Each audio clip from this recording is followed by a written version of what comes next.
Hi, Mystery Recapped here. Today I'm going to explain a history drama movie called Hidden Figures. Spoilers ahead. Watch out and take care.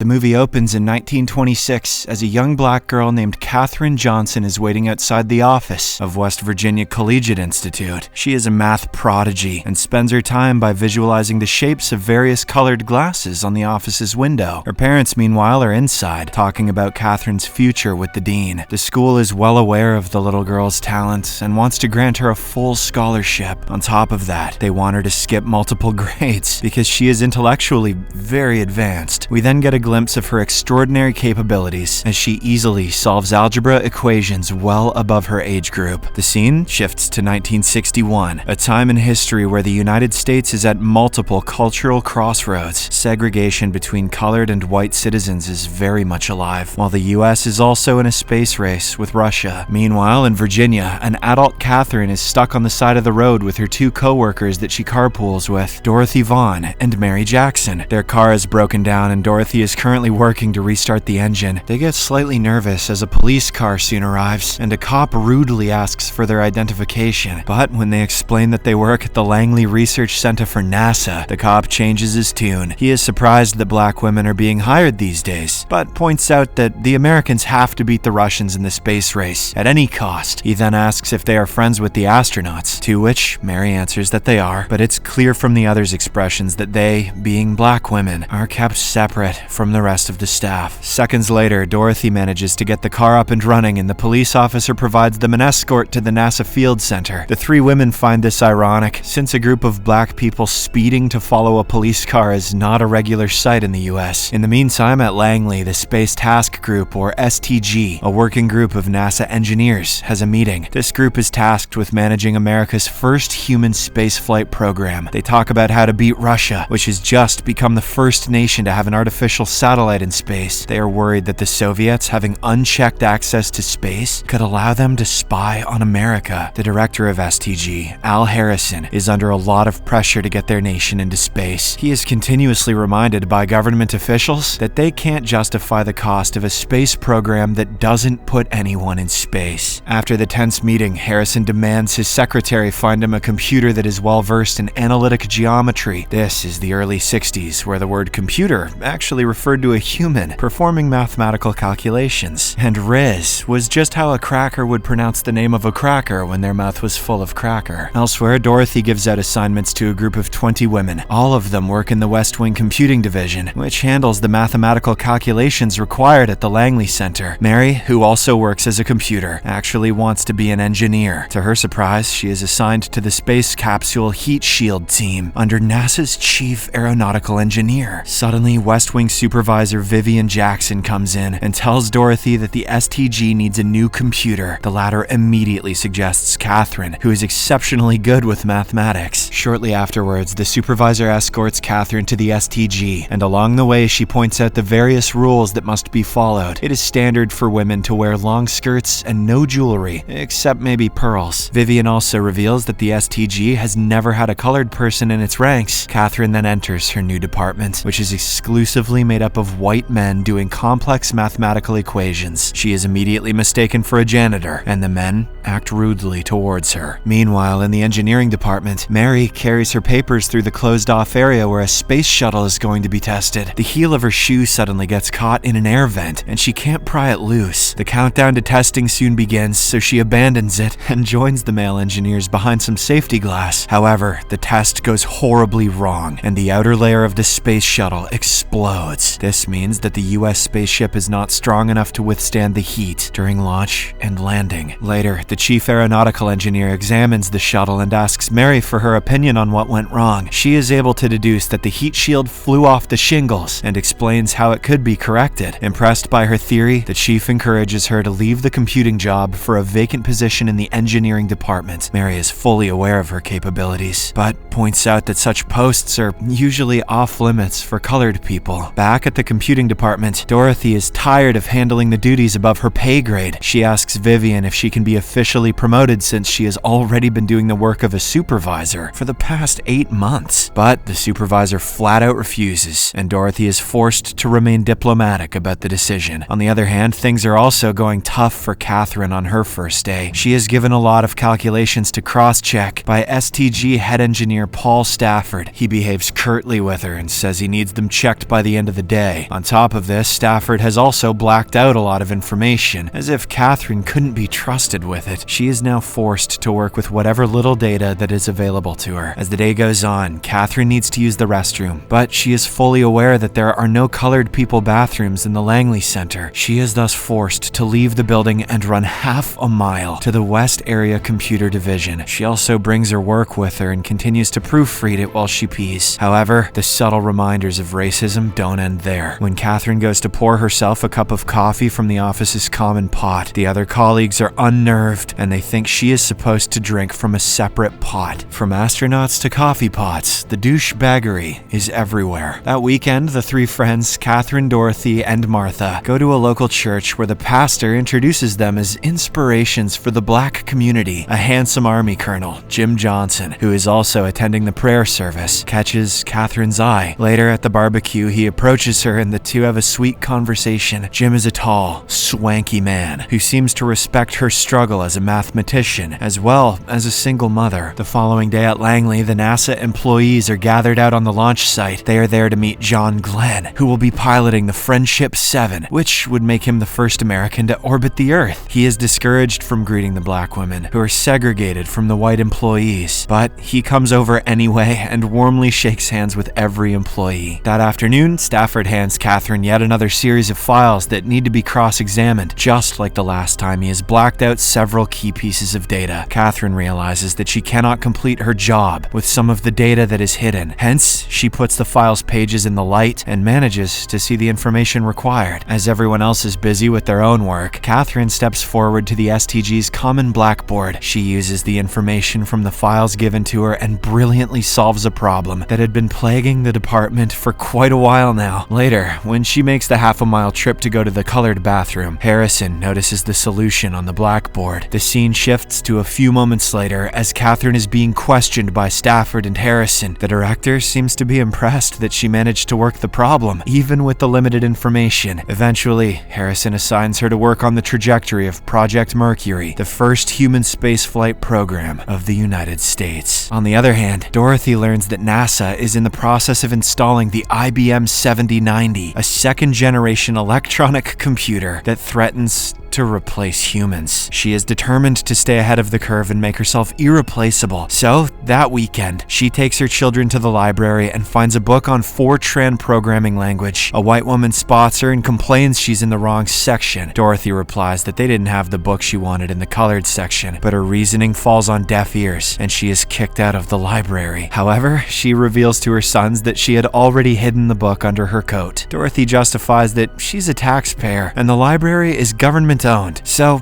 she should be free to take the book. Days later, NASA is hit with another breaking piece of news. The Soviets have successfully launched Vostok 1, making Yuri Gagarin the first man to orbit Earth. This increases pressure on the STG to deliver results for their own space capsule, Project Mercury. One rainy day, Katherine sprints the long distance to use the colored women's room back at the West Wing. Harrison, who is now under increasing pressure to produce results, notices her vacant desk. He confronts Katherine when she returns and asks why she's gone for so long every day. Enraged, a soaking wet Katherine launches into a huge rant about how she has to use the colored women's room half a mile away from Langley. She has to face other acts of racism too. Her colleagues refuse to drink coffee from the same pot as her, and she doesn't even make enough money to buy a simple set of pearls. Upon hearing all of this, Harrison sympathizes with her and heads to the West Wing. He knocks down the colored women's bathroom sign with a sledgehammer. Harrison then announces that from now on, there will be no segregation of bathrooms at Langley. In the meantime, Mary is inspired by the chief aeronautical engineer's words and plans to apply for the vacant role of an engineer in the heat shield department. But for that, she needs additional courses on top of her mathematics and physics degrees. These courses are only available at Hampton High School, an all-white school. Mary, unwilling to let go of her dreams, goes to the state court and gets permission to attend night classes at the high school. She later goes to class, and the white students are taken aback, but it does not bother her. On the other hand, Dorothy sneaks into the data processing center and studies the IBM machine they've set up. She is slowly learning and also teaching the Fortran computing language to the black women at the West Wing. Back at the STG, Katherine voices to Harrison that she wants to be included in meetings that discuss Project Mercury's re-entry point. Some of the men protest, but Harrison agrees to let her sit in, stating that they all work together or not at all. Following this, Katherine attends her first meeting with John Glenn and his crew. She hears of the latest problem, that they have to get the calculations perfect so they know exactly when John's shuttle needs to return into Earth's atmosphere. Katherine is asked to go to the board and work on the problem right in front of everyone. She quickly comes up with the exact coordinates that their shuttle needs to enter safely, impressing everyone, especially John. Wow, let her cook.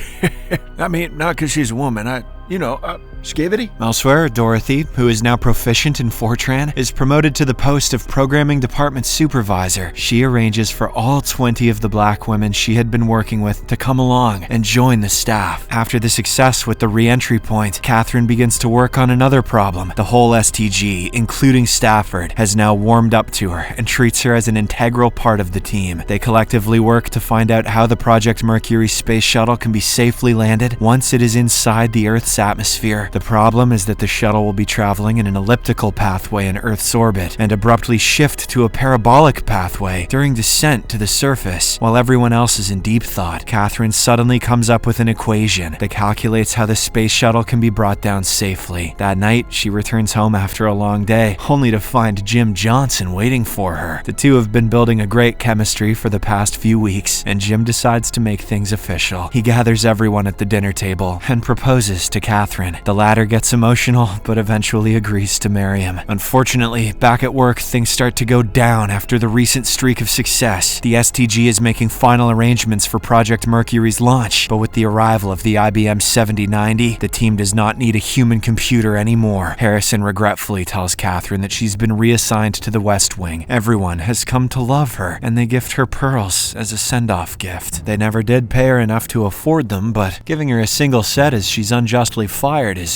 pretty good, right? The day of Project Mercury's launch arrives, and the whole world tunes in to watch John Glenn take off to Earth's orbit. However, the STG runs into a last-minute problem. The IBM's calculations for John's flight are not in line with the data from the previous day. No one knows which coordinates to set for the launch and landing, putting the astronaut's life at risk. But then, John suddenly remembers Katherine as the smart girl from the entry point meeting. He requests that she now confirm the IBM data by hand. Harrison quickly brings her back from the West Wing, and she works on the equation. Eventually, she not only verifies that the data from the IBM is correct, but also increases on its accuracy by 2 decimal points. Moments later, 50 million people watch the liftoff on television, while Katherine and Harrison watch from the control center. The launch goes perfectly, and Project Mercury safely reaches Earth's orbit. 10 hours later, after successfully revolving around Earth, it is now time for John to re-enter the Earth's atmosphere. Everything goes according to plan initially, but John soon notices a problem with the shuttle. The heat shield is not locked in position and is only held into place by the straps of the retro package. He also complains that the temperature is getting too hot. Fortunately, Mary, who is watching the event on TV, rushes to a payphone and calls NASA. She screams to let the control center know that John should keep the retro pack in place during re-entry and retract the periscope manually. This information is relayed and ultimately proves to be correct. As the event is being covered non-stop by the news, the entire nation is nervous about John's re-entry. He loses altitude and uses the fly-by-wire mode, experiencing peak re-entry heating. But then, he regains stability, and the space shuttle safely lands near the Bahamas. The re-entry point, as well as the landing point during this mission, matched exactly with Katherine's calculation. After this event, the activity at NASA dies down. Dorothy learns that all the computers are going to be laid off, now that electronic ones are available. But she Dorothy is retained. In the Research Center's Analysis and Computation Division, Mary, on the other hand, gets her degree and becomes an engineer. In the postscript, we learn about all three of the women's accomplishments at NASA. Katherine calculated the trajectory for the 1969 Apollo 11 flight to the moon, and on Apollo 13 as well. She was awarded the Presidential Medal of Freedom in 2015. In 2016, the Langley Research Center in Virginia that she worked at was renamed the Katherine G. Johnson Computational Research Facility. On top of that, she has remained married